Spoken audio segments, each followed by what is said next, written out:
Lathander is a deity of unbridled positivity who literally radiates out that energy for his followers to emulate so they live their lives to the fullest. I'm Ben Dignan, and welcome once again to Religion in the Realms.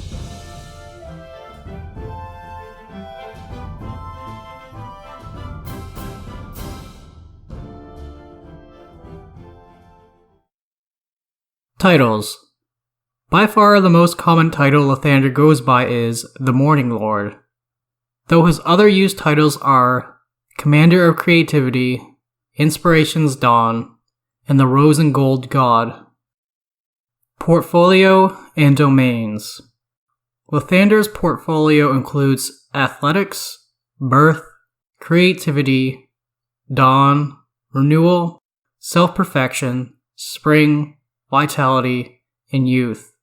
Lathander's suggested domains for 5th edition are Life and Light. Appearance and Manifestations. Lathander is often depicted as a human young man with golden skin. Lathander's avatar reflects the appearance of Lathander himself, a golden-skinned, toned, and muscular young man. If attending to a situation where combat is likely, the avatar is dressed in fine golden plate mail. If not, his avatar wears regal robes, crowns, and other finery that are colored like that of the dawn. Though it is a rare occurrence, Lathander might also send down an avatar in the form of a sun peacock, an animal unique to the Forgotten Realms setting. Lathander's personal weapon is a magical footman's mace that he has named Dawn Speaker. This mace has the highest bonus to attack and damage attributed to a magical weapon, depending on the edition. It will destroy any undead susceptible to sunlight upon being hit immediately. It also deals extra damage to any creature of a negative alignment. In 3rd edition terms, Dawn Speaker has the Ghost Touch, Disruption, and Holy properties. Much like other deities do, Lathander will lend out Dawn Speaker to those who are worthy in his eyes. The following are just a list of manifestations of Lathander. The first is that of a rose-colored swirl or swirls in the air that have fiery eyes in the center. The second is a rosy radiance that surrounds those who he favors, indicates a safe path for his worshippers, or items that are of significance to him.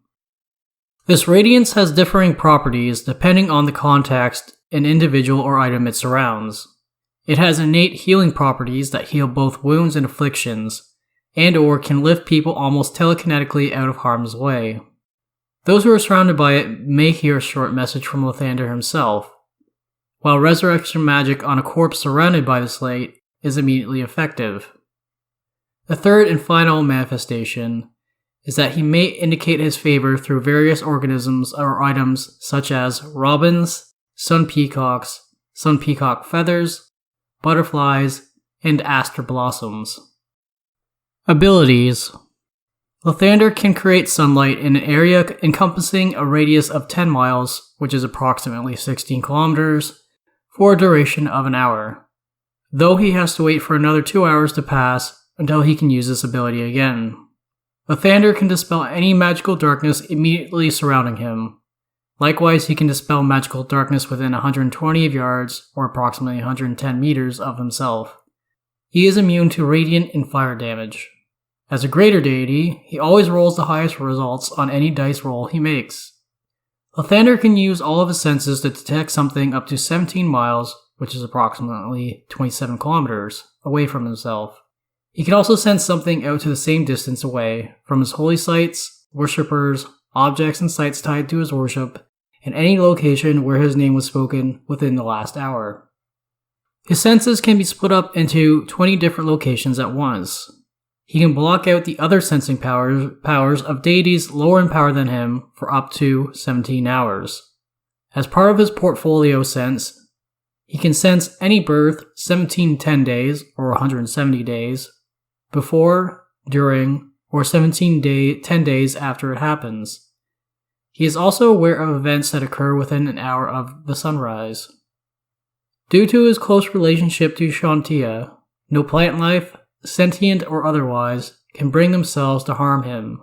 Lathander can create any magical item that has healing properties. Personal history. Lathander's origins are never given, but it is alluded to that he is among the oldest deities of the Pantheon. The Dawn Cataclysm has always been hard to date for scholars of Faerûn. What is apparent is that it happened during the period between the fall of Netheril in negative 339 Dale Reckoning and resulted in the fall of Mithranor in 714 Dale Reckoning. At this time, Lathander was a young deity, and he attempted naively to shape the pantheon of Faerûn to better reflect his wants and desires. This only led to a great conflict in power between the deities as the balance was shifted. It was nowhere near as destructive as the Time of Troubles were, but still several deities ended up dead or forgotten as a result. As discussed in the Bashaba and Timur episodes, Lathander once was a paramour of Tyche during the Dawn Cataclysm. That was until the day that Saloon had to split Tyche before the corruption of the currently dead deity Moander consumed her. Refer back to those episodes if you want any greater detail on that particular story. Lathander is of the belief that Shar and her agents were behind his failure in the Dawn Cataclysm. It is alluded to in 3rd edition sources that Lathander was working on figuring out how to make another attempt at ridding the Pantheon of evil influence. So much so that word of this reached some of his powerful worshippers down Toril of an event to be carried out called the Deliverance. Certain members of the faith went out and began proselytizing to others to turn towards Lathander before it was too late. Whether the Deliverance is related to current events, like the re-emergence of a Monitor, though currently is unknown. In 916 Dale Reckoning, Lathander sent down an avatar to deal with Samaster, the founder of the cult of the dragon. Here a small amount of Lathander's blood was shed and gathered. This blood was collected and is revered as a holy relic in the faith. In 1385 Dale Reckoning, Lathander was one of the deities who acted against Cyric, imprisoning Cyric in his realm for 1,000-year sentence following the murder of Mystra, which precipitated the events of the Spell Plague. This next bit in Lathander's history unfortunately becomes a little tricky, but we're going to do our best to sort through it. A Monitor and Lathander have become inextricably linked over the various centuries of Faerûn. During a Monitor's disappearance from Faerûn after the fall of Netheril, some thought a Monitor had become Lathander or been absorbed by Lathander. However, a Monitor's powers waned as his worshippers diminished. This was to the point that he lost his power as a deity altogether, died, and was shunted out into the astral sea. Immediately after locking up Cyric, Lathander threw away his current identity and is said to have transfigured himself into a Monitor.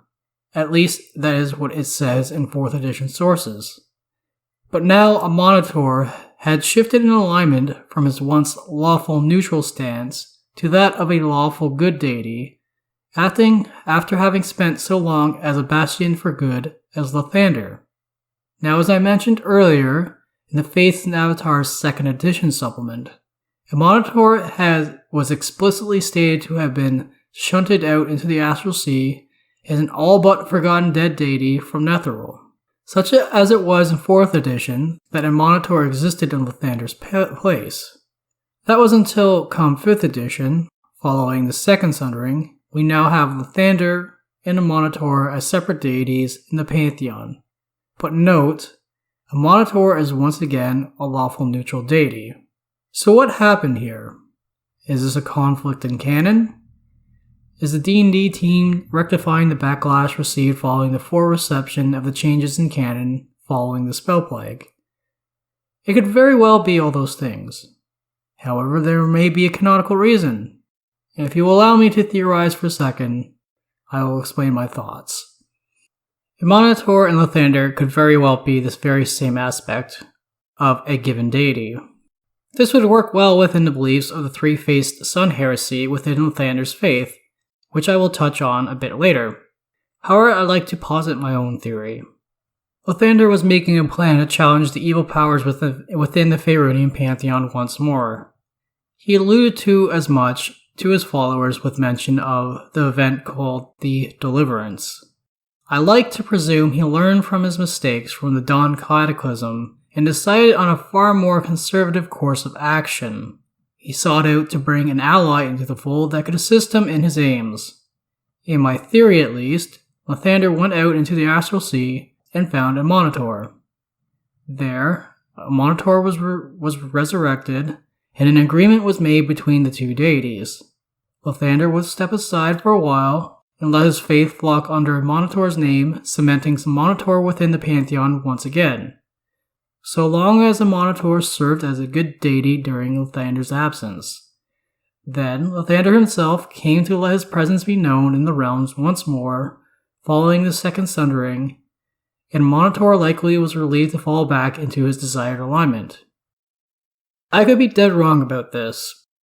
A variant on this theory that I've heard when discussing it with other individuals is that perhaps instead of Lathander taking a back seat during this period, when the Monitor came back up into prominence, instead the two fused, or Lathander absorbed Monitor to become a singular deity at that time, known only as a Monitor, and then come the period of the second sundering, they then split after Monitor had more or less regained his power and stature in the Pantheon, and Lathander felt good enough to go in their own separate ways.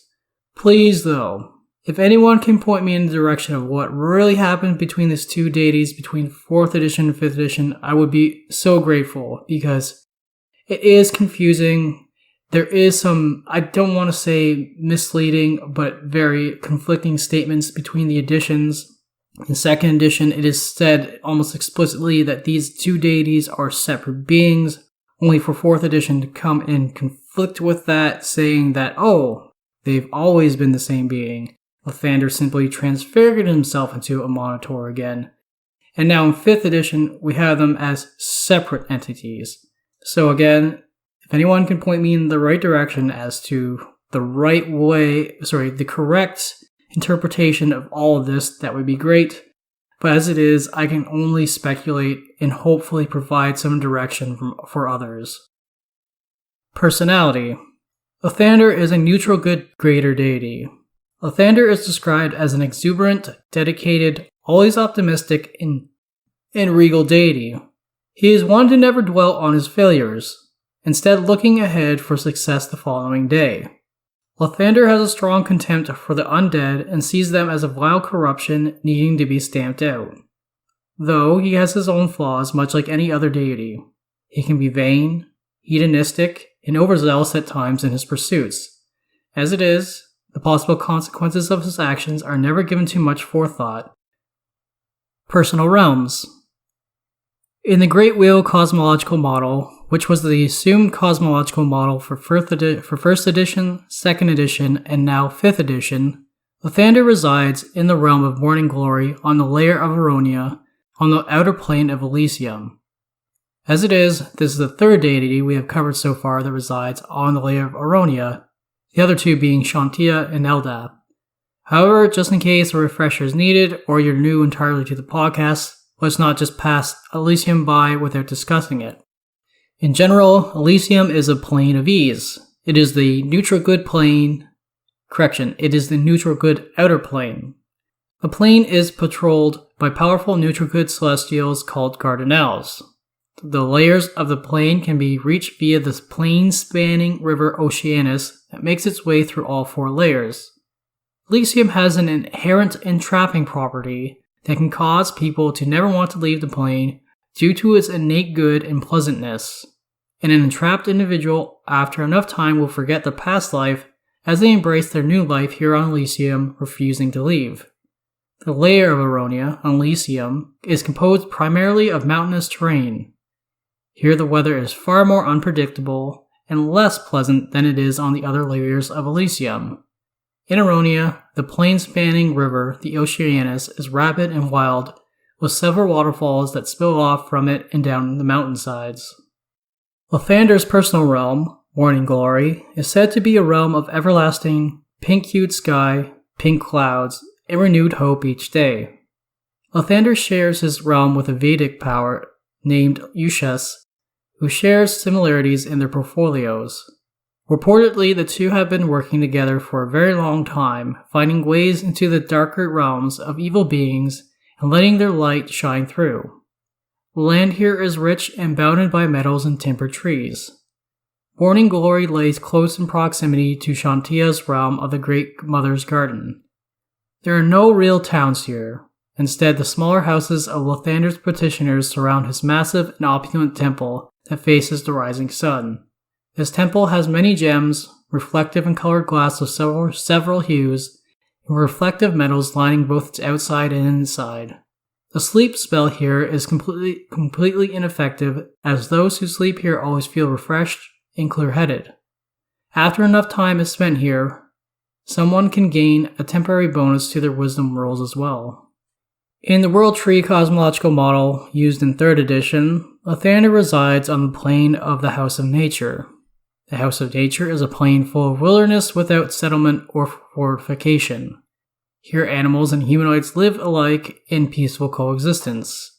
As time progresses, the humanoids here take on animalistic features and eventually turn into celestial animals themselves. Much like Elysium, the House of Nature is protected by garden elves. On this plane, Lathander's personal realm is also known as Morning Glory. The effects and characteristics of this realm are much the same as they are described in the Great Wheel model. Lathander was not present for 4th edition, but I imagine that he may have taken up residence in hiding with a Monitor in a Monitor's realm of the Eternal Sun in the World Axis cosmological model, or perhaps elsewhere with Shantia and Greenfields while Morning Glory was vacated. Allies and allegiances. As a well-liked deity, Lathander has many allies. They include Shantia, Gond, Sylvanas, Tymora, Larue, Tyr, Torm, Ilmater, Suni, Lyra, Saloon, Ogma, Milil, Tanir, Myliki, Eldath, and Kelimvor. Lathander and Shantia have an on-again, off-again romantic relationship that is never filled with animosity between the two of them. Due to the overlap in some aspects of their portfolio, this amicable relationship is optimal. The fates of Shantia and Lathander work well with each other as a result. Lyra and Eldath both value his idealistic nature. Larue favors him for his love of the good things in life. The 4 deities of knowledge and invention favor him due to his command over creativity. Lastly, Kelimvor sees him as an ally in their mutual hatred for all things undead. Enemies. Lathander's enemies include Sirik, Talos, Shar, Bane, Baal, Mercule, and the dead gods Moander and Ebrandul. Shar is an obvious foe of Lathander, and she does much to work against any good and light he brings into Toril. Helm's faith does not oppose Lathander. However, Helm himself has a deep-seated grudge towards Lathander due to the consequences of the Dawn Cataclysm. Because of the Cataclysm, Helm's wife, Myrdain, a deity in her own right, was destroyed by Umberlee. Deity and Avatar stat blocks. You can find the 2nd edition stats for Lathander's avatar in the Face and Avatars supplement. You can find the 3rd edition stats for Lathander himself, as well as his avatar, in the Faith and Pantheon supplement. Symbols. Over the editions, Lathander's symbol has changed. How this relates to the history of Lathander and his faith over the editions, I am unsure. Regardless, any of these symbols I feel would work in a given campaign, and I like to think that it isn't uncommon to see various holy symbol designs of Lathander out in Faerûn. As it is, here is a list of the following symbols of Lathander. In 1st and 2nd edition, Lathander's symbol is described as a disc colored a rosy pink color.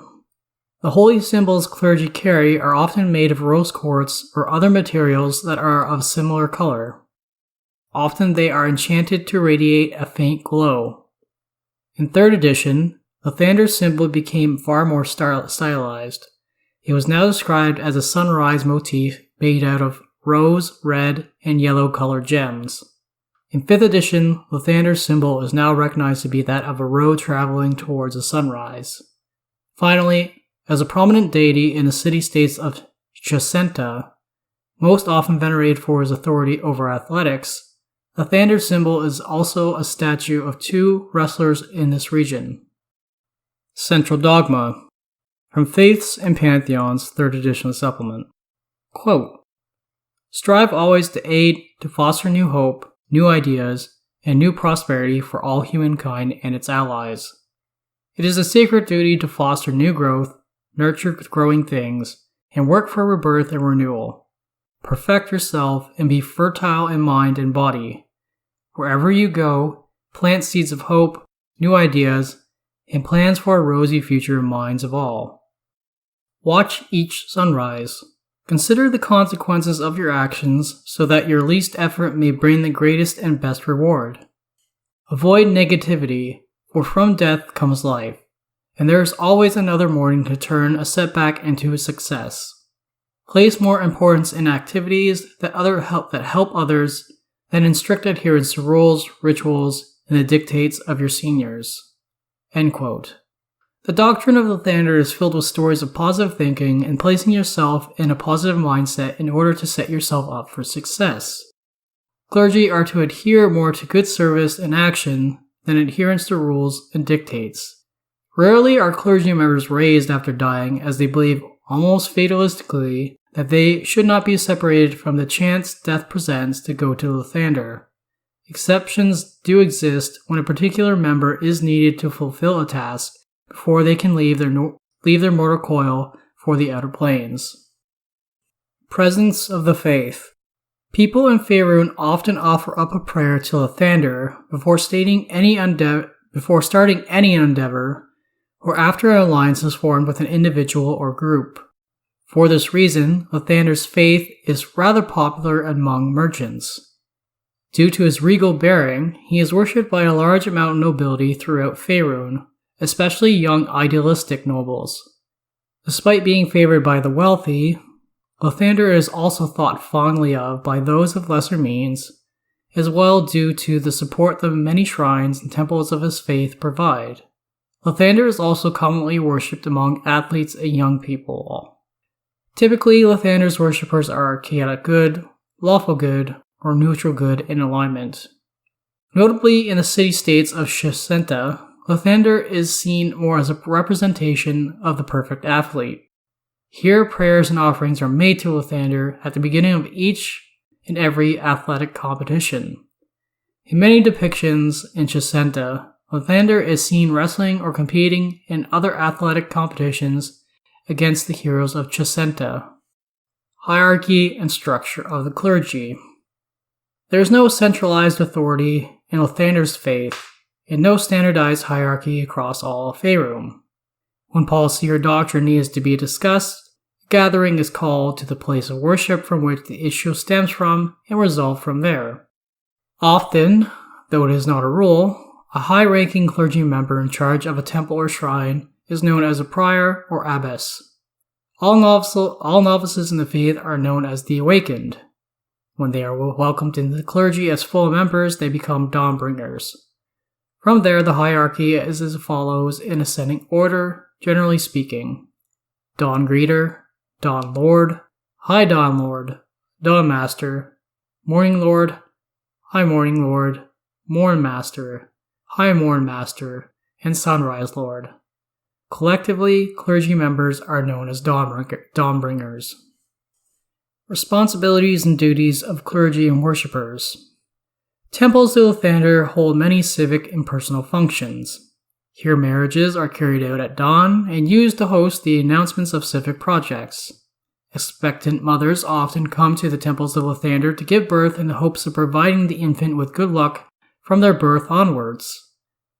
At other temple functions, eloquent orators and speakers are brought in by the clergy to discuss matters of interest. Certainly not to the extent that Shantia's faith does. The clergy of Lathander are still known for cultivating land where they come to reside. The faith is an advocate for the spread of culture and civilization. Thus, they foster the growth of the arts, cooperation with the various peoples of Faerûn. Likewise, they attempt to drive out evil wherever it has taken hold, or sponsor those adventurers whose goals align with their own. Lathanderites organize and sponsor their fair share of friendly athletic competitions where people from all walks of life can compete. In the same vein, the faith also sponsors artistic competitions. Lathanderite clergy willingly aid adventurers of good dispositions so long as such aid is repaid in good faith. They don't require those that they are aiding to be patrons of Lathander, though they would prefer it. Lay folk of Lathander often make offerings of coin, inventions, found relics, and food to the places of worship. Those lay people who are not of the faith do need to offer something more substantial to receive assistance, however. Given the large amount of funds circulating within the Lathanderite faith, loans from the various places of worship are not uncommon. Orders and priestly bodies.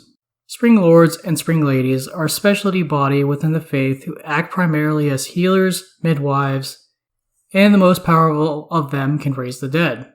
In a faith known for its pomp and opulence, the spring lords and spring ladies eschew this image instead, striving to simply be servants to the people. They are known for not asking for funds for resurrection spells for the first time, but it is not wise for the same group to constantly beseech them for this service. Each spring lady and spring lord picks up an artistic talent in honor of Lathander's portfolio over creativity. The Order of the Aster, sometimes known as the Soldiers of Light, is an organized body of paladins and warriors in direct service to the faith of Lathander. Their primary mission is to protect temples and shrines to Lathander and roam the land doing good in Lathander's name, while attempting to rid the world of evil. Though, if a large fighting group is needed by the faith, they are brought in to lead. The Order has companies established in around a dozen abbeys throughout western and central Faerûn. From these abbeys, the members of the Order receive their orders. The Company of the Singing Dawn are described as a mercenary body who devote themselves to Lathander. They will work for free from time to time, especially if it involves fighting the undead or is in direct service to the faith of Lathander. They are based out of the Vilhan Reach. Their current status is unknown at the time, considering they were last mentioned in a 2nd edition supplement. The Fellowship of the Purple Staff were attempting to establish a theocracy in the wild lands to the north of Turmish, at last recording in 1372 Dale Reckoning. The Fellowship was formed in 1368 Dale Reckoning by a small group of clerics, Tushantia, Helm, and Saloon, but soon had members from Sunni and Lathander's faith. As more like-minded individuals from allied faiths came together, small settlements were built up by 1372 Dale Reckoning. These 3 settlements were hamlets based around their own respective temple farm. The Fellowship believed that they were following the dictates of the respective deities to establish a holy nation. Often adventurers were hired by the Fellowship to help them deal with threats from the outside. I was not able to find any evidence of the Fellowship's continued existence or destruction up to present-day Faerûn. The Brotherhood of the Glorious Sun, more commonly known as Sun Masters, were a martial sect within the Lathanderite faith that was viewed with some skepticism and mistrust by the core body of the faith. Sun Masters dutifully served Lathander, but they viewed him as a reincarnation of Amonitor after Amonitor's disappearance following the fall of Netheril. To them, Lathander was a deity of the dawn just waiting for his ascent high into the sky to once more take his place as Amonitor, and they believed he would come to lord over all the deities in the Faerûnian Pantheon. They viewed Lathander and Amonitor as one and the same, and often called this being a Monitor. Confusingly, Lathander neither confirmed nor denied that he is, was, or retains an aspect of a Monitor. The Sun Master's beliefs were seen as heretical, but not enough to deny any working relationship or alliance with the rest of the faith, considering that their goals still were to fight against evil deities and their servants. At this time, this heresy was known by the Lathanderite body as the Risen Sun Heresy. I speculate now that with a Monitor back in the fold of the Forgotten Realms Pantheon, the Sun Masters have more or less now taken up the main body of a Monitor's worship in their own respective and separate faith. Chapter houses and shrines for the Sun Masters were set up throughout Faerûn, and they did once report back to the ranking clergy of Lathander. At these smaller places of worship, a handful of fighters, paladins, and clerics could be found. Another heretical sect within the Lathanderite faith is a 3-faced sun heresy. This sect holds the sun to be an overdeity with 3 aspects: dawn, high sun, and dusk. At the core of this heresy is the belief that only two aspects of the sun can be present at any one time. Throughout the history of Faerûn, this has been reflected by the rise and fall of various deities. First, during the reign of the Netherese Empire, a Monitor ruled in the high sun, while Jurgil presided as the aspect of the dusk. With the Monitor's fall and the positions of rulership of death changing hands, and Lathander's prominence, believers believed it was only a matter of time until another change came about. Again, just speculating here, with a Monitor and Lathander present and separate from one another once again, the three-faced sun heresy may not be seen as so heretical anymore. The Order of the Sun Soul Monks have a long alliance with the faith of Lathander, though it has been strained at times. Not all within the order are worshippers of Lathander. Some worship Sunni and Saloon. As such, the order is divided into three sects to reflect these differences in faith. At times, the order has assisted those two faiths as well, though its bond with the Lathanderite faith is far stronger. This order's history stretches all the way back to the time of Netheril, when it was once known as the Order of the Sun. Then its patron deity was solely a Monitor.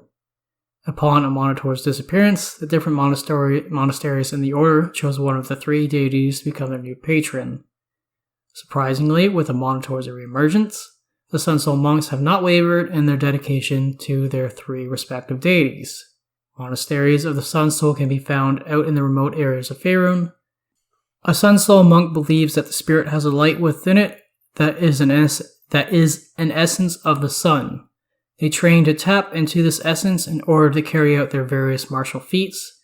They primarily act in service to the common folk of Faerûn. Appearance and dress. The faith of Lathander favors reds, crimsons, scarlets, yellows, and pinks in their dress. The typical garb of clergy members in more well-off temples is a long-sleeved robe colored with bright yellows, reds, and pinks. These robes are commonly called sun robes.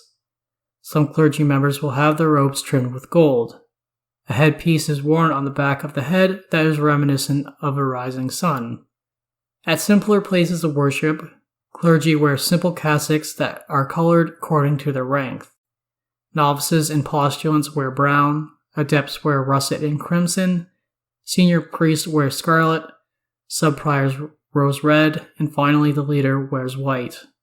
Spring ladies and spring lords wear loose robes of yellow, pink, and red that are trimmed with green.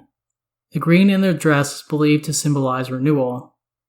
The ostentatious headdress attributed to the other clergy of Lathander is only worn at formal ceremonies and meetings by the spring lords and spring ladies. When adventuring, clergy wear utilitarian clothing, though colored in the faith's favored colors. Their armor may even be tinted or dyed red in color. Most tend to wear chainmail. The only mark to signify their membership in the clergy is the mark of a rose-red circle on their shield and or on the brow of their helmets. Rituals. Though I may be stating the obvious, I'm going to note that Lathander's clerics pray for their spells at dawn. The vast majority of rituals and ceremonies in Lathander's faith are carried out during the dawn of the day. Understandably, a ritual carried out at this time invoking Lathander's name is considered blessed. One exception, however, are funerals that happen at dusk.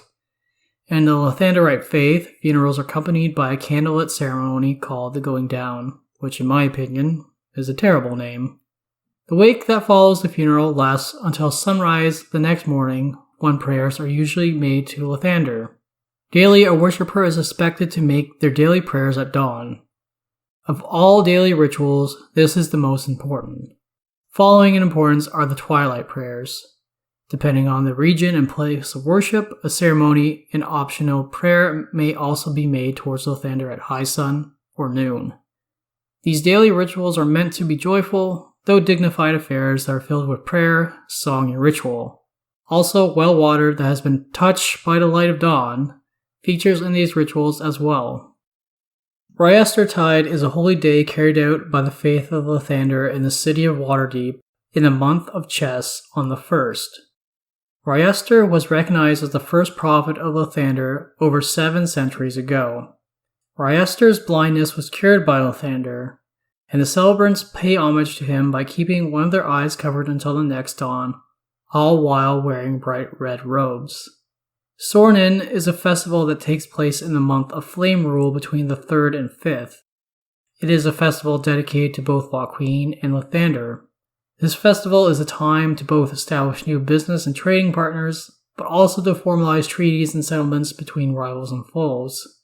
This is a festival of much drinking and feasting. On midsummer, the vernal and autumnal equinoxes, and other special days throughout the year, the clergy will perform the Song of Dawn, which is full of complex vocal harmonies. General locations of temples and shrines.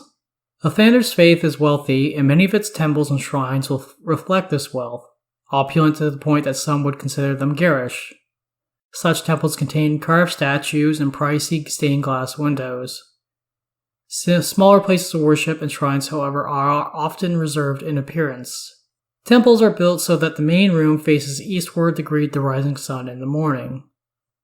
The main room is built in such a way so that the horizon is somewhat to be fully visible from within to see the rising sun. In crowded settlements, the main room may be moved up to the 3rd or 4th story, while other temples compensate by using an elaborate set of mirrors to redirect the rays of the sun. The more elaborate and well-off temples usually have on the grounds a series of fountains and moats that channel holy water throughout the temple grounds. Specific location of temples and shrines. Morning Dawn Hall in Shadowdale was rebuilt in the shape of a swan or phoenix, depending on which source you refer to. Most sources, and the most recent source, refers to it being built in the shape of a phoenix, so I will assume that is the truth. The wings of the phoenix become turrets that serve to watch over the surrounding area. The back of the temple is adorned in enchanted unbreakable stained glass that is rose in color.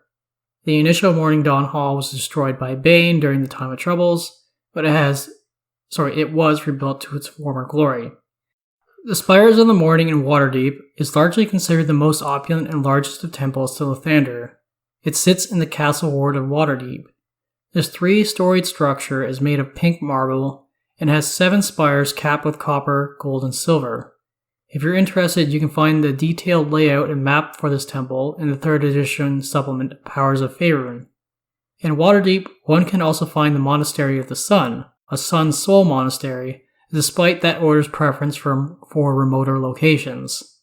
Second in opulence to the Spires of Morning of Waterdeep is the Tower of the Morning in Tel Pyr. The Song of the Morning in Baragost is a scarlet-colored fortress housing 200 militia personnel. In Zazapur, the House of the Dawn Lord was razed to the ground after the clergy tried to stop a riot. Among the ruins, it is said you can still see the ghosts of the clergy when the sun rises. In Om, there are 3 ruined cities of the former theocracy of Men Sorin, last inhabited in the year's 600 Dale Reckoning. Each one was dedicated to a deity, one of these being dedicated to Lathander. That was until a fierce blizzard covered the citizenry, and they were all reportedly attacked by a white dragon. In Athkatla is the Dome of the Rose. It is a 3-storied temple with a large dome of rose-colored glass that glows during the sunrise. Lathander's Light is a temple in Dagger Falls. This temple was rebuilt after the former one was burned down during his Zentarum occupation in 1336 Dale Reckoning. For a time, the Lathanderite faith made a concerted effort to renew Myth Drannor after its first destruction. Lathander appeared before one of his clergy members, ordering them to found a temple in Myth Drannor, and presented them with a holy relic known as the Dawnstone to place in their altar. This group called themselves the Seekers of the Dawn, and they named their temple among the ruins of Myth Drannor the Dawnspire.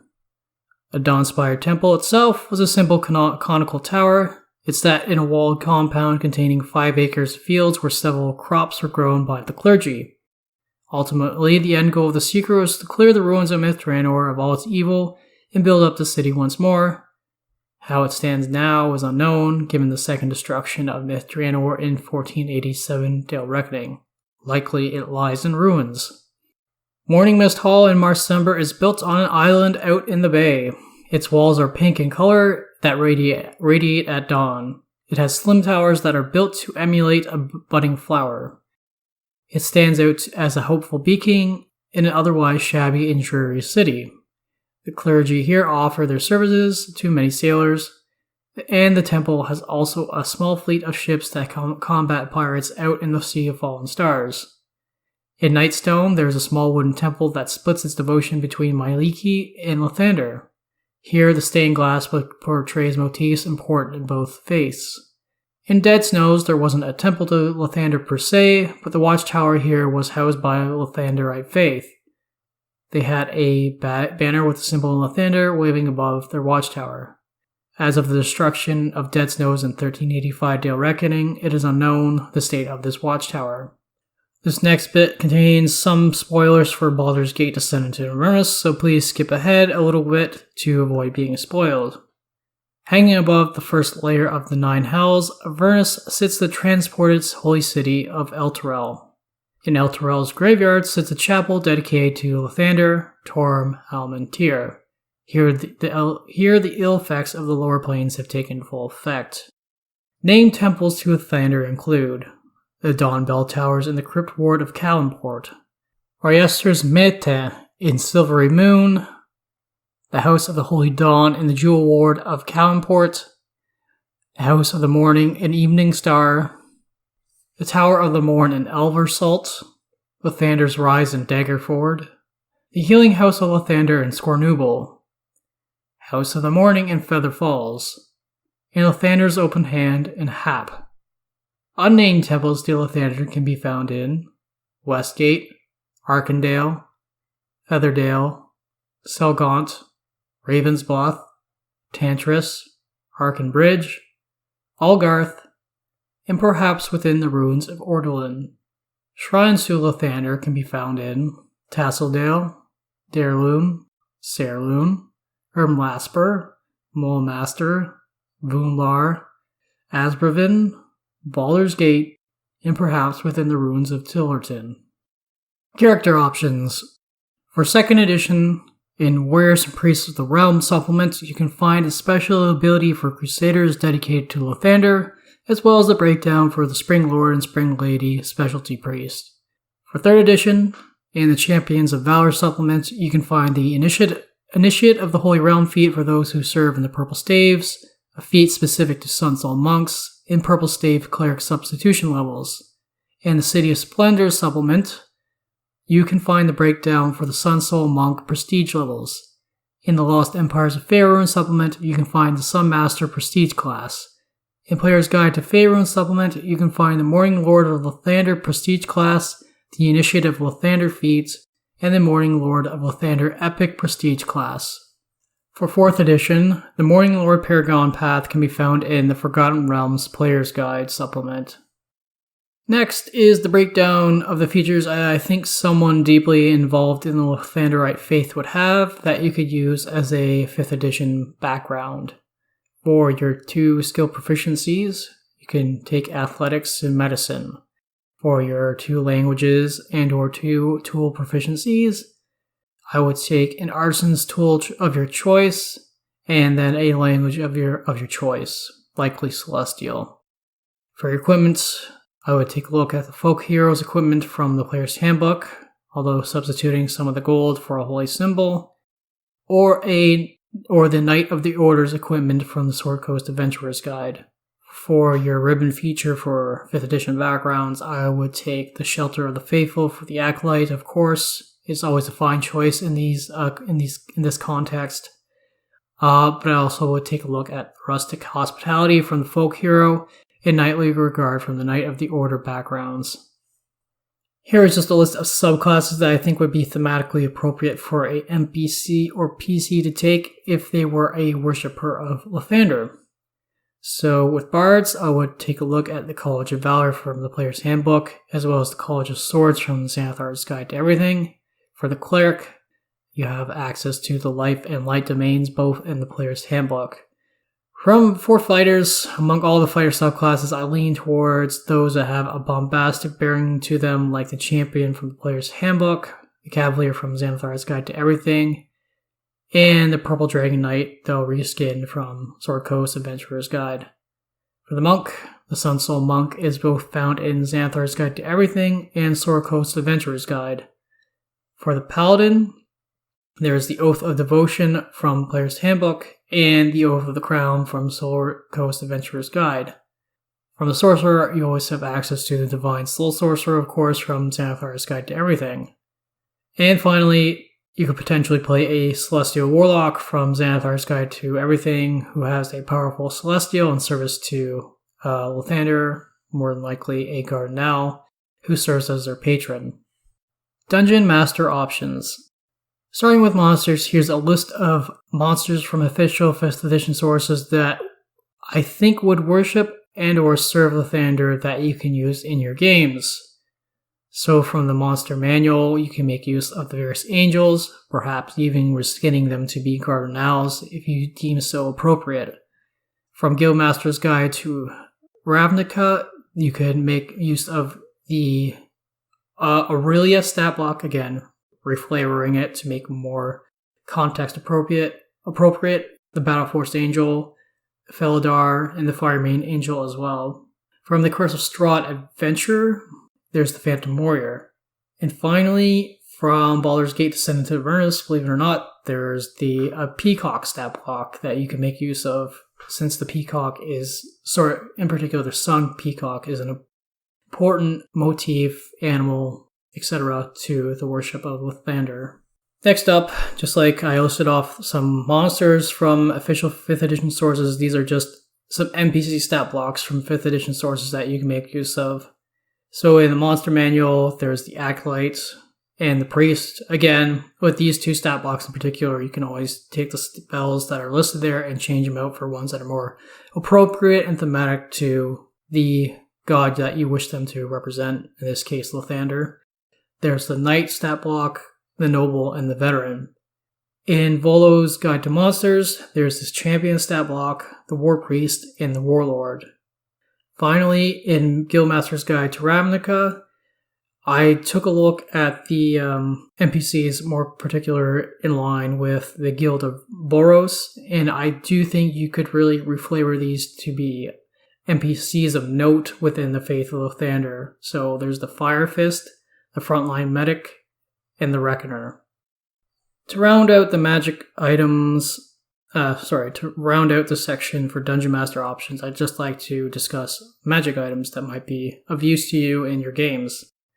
So far, the amount of magic items and relics related to Lathander I found are far more numerous than any other deity I have looked into. As such, rather than digging into their particulars, I'll just be outlining their chief properties and noting where you can find them. The Dawnstone was a holy relic that the Seekers of the Dawn brought out with them when they first attempted to establish themselves in Myth Draenor. It is described as a rose-colored crystalline sphere that is smooth, is roughly equivalent in size to that of a shield. Despite its appearance, it is an object made of pure magic. It is not a solid object. It will remove all curses, diseases, and ill effects for Lathander's worshippers. It also has innate healing properties. Worshippers and clergy can touch the Dawnstone and establish a direct connection with Lathander, receiving brief messages and or visions from Lathander himself. Finally, the Dawnstone allows its user to cast out various fiery magics towards enemies of the faith. The breakdown of the Dawnstone can be found in the Ruins of Myth Draenor box set from 2nd edition, and Volo's Guide to All Things Magical, also from 2nd edition. The Tome of the Morning is a large and heavy tome. Its covers are made of white quartz and its edges are bound in gilded steel. The most defining feature of this tome is the preserved eye of blue dragon hatchling bound into the front cover. This eye moves about, following objects or individuals near to it. Among the fissures in the quartz grows green moss the clergy collects and brews with holy water to make a drink that is said to provide them with visions from Lathander. The pages within the tome appear blank, but the spells on its pages can be revealed. A rosy light from typically a sunset or sunrise needs to be directed into the dragon eye. The eye will then focus this light and project out the image of a partial ring on a flat surface. The final step to reveal the writing is then to take an implement and complete the ring, or merely trace your hand or object in such a way to complete the ring on the flat surface. Spells directed at or that involve the tome in an area of effect are instantly absorbed by the tome into the dragon's eye. The tome also has defensive enchantments to protect it from physical damage, the ability to identify any dragon-related item or relic, and finally, the tome's strongest ability is the Rite of Renewal. Powerful curative rite that is strong enough to regenerate missing limbs. The spells and details for this relic can be found in the second edition supplement, Prayers from the Faithful. The blood of Lathander are 4 drops of blood preserved in an oval piece of amber. As mentioned earlier, this blood was shed by Lathander's avatar battling some master. The relic is housed in Lathander's open-hand temple in the village of Hap. The blood within the amber glows from faint light to blinding luminescence depending on the will of Lathander. It has powerful regenerative and curative magics inherent within it that can even resurrect a being so long as a worshipper handles the relic. It also has defensive properties that negatively affect anyone who is not of Lathander's faith. The details of this relic can be found in the second edition supplement, Volo's Guide to All Things Magical. The rod of Lathander is made of gold-plated mithril with a half disc at the top in the shape of a sunrise. Embedded in this disc are 12 red, yellow, and pink gemstones that all need to be set in the rod in order for it to work. The rod shines with the essence of a daylight spell cast at 9th level between the hours of sunrise and sunset. All within this light are under the benefit of a constant death ward spell. The details for the Rod of Lathander can be found in the 3rd edition supplement, City of Splendor's Waterdeep. The Golden Chalice of Lathander is a chalice made of pure gold that can be commanded to emit the daylight spell. It also can create a healing circle by expending one of its charges. The details for this item can be found in the 3rd edition supplement, Magic of Faerûn. To round out this section of magic items, here's just a list of magic items from 5th edition sources that a Dungeon Master can make use of. From the Dungeon Master's Guide, there's the Armor of Fire Resistance, Flame Tongue, Gem of Brightness, Helm of Brilliance, Holy Avenger, Candle of Invocation, Lantern of Revealing, Mace of Smiting, Potion of Fire Resistance, Potion of Heroism, Ring of Fire Resistance, Ring of Warmth, Scroll of Protection from Undead, Staff of Healing, Sunblade, Talisman of Pure Good, Tome of Leadership and Influence, Manual of Gainful Exercise, and specifically +1 to +3 maces and Morningstars, as the mace and Morningstar are the favorite weapons of Lathander's faith. From Guildmaster's Guide to Ravnica, you can make use of a reflavored Boros Guild Signet, as well as a Boros Key Rune. From Tales from the Yawning Portal, there's the Robe of Summer. From Baldur's Gate, Descent into Inverness, there's Gauntlets of Flaming Fury, as well as Sunforger. From Eberron Rising from the Last War, there's the Everbright Lantern. From Out of the Abyss, there's the Dawnbringer. From Curse of Strahd, a reflavored holy symbol of Ravenkind, a reflavored icon of Ravenloft, as well as the Sun Sword. From The Lost Mines of Phandelver, Lightbringer. Finally, out of the common items from Xanthar's Guide to Everything, there's the Armor of Gleaming and the Cloak of Billowing. Alright, thank you for listening to Religion in the Realms. If you're interested in keeping up with the release of future episodes, you can subscribe to the podcast on iTunes and follow the podcast Twitter account at Realms Religion. These episodes are also uploaded to YouTube as well. The podcast YouTube channel can be found under the title of Religion in the Realms. Audio versions of the podcast can also be found on Spotify, Stitcher, and Google Play Podcasts. If you wish to get in touch with me, my personal Twitter is @ShivsEmbrace, or you can send an email to realmsreligion@gmail.com, all in lowercase. For those interested, I have posted a link in the video description to a Discord server I have set up. For audio listeners, you can find the link to the invite pinned on the podcast Twitter page. Next episode will be on Monitor. I have started considering restructuring the initial schedule of the episodes for the Faerûnian Pantheon. Rather than using the rest of the randomized schedule I started with, I am considering organizing the rest of the episodes so that deities that are so tied to one another, say like Shar and Saloon, or are part of a group, say like the Dead 3, are covered sequentially. This isn't finalized, but I am really leaning towards restructuring the schedule. I do have a proposed schedule available that I posted on the podcast Twitter page that I would like some feedback on before cementing it as my new schedule, or you can request it from me across various social medias or through the email that I gave earlier. So please feel free to reach out or find it and send your feedback my way before I 100% confirm this as a new schedule. Until next time, may Tymora look kindly upon your dice rolls, help protect you, and Lathander light your path.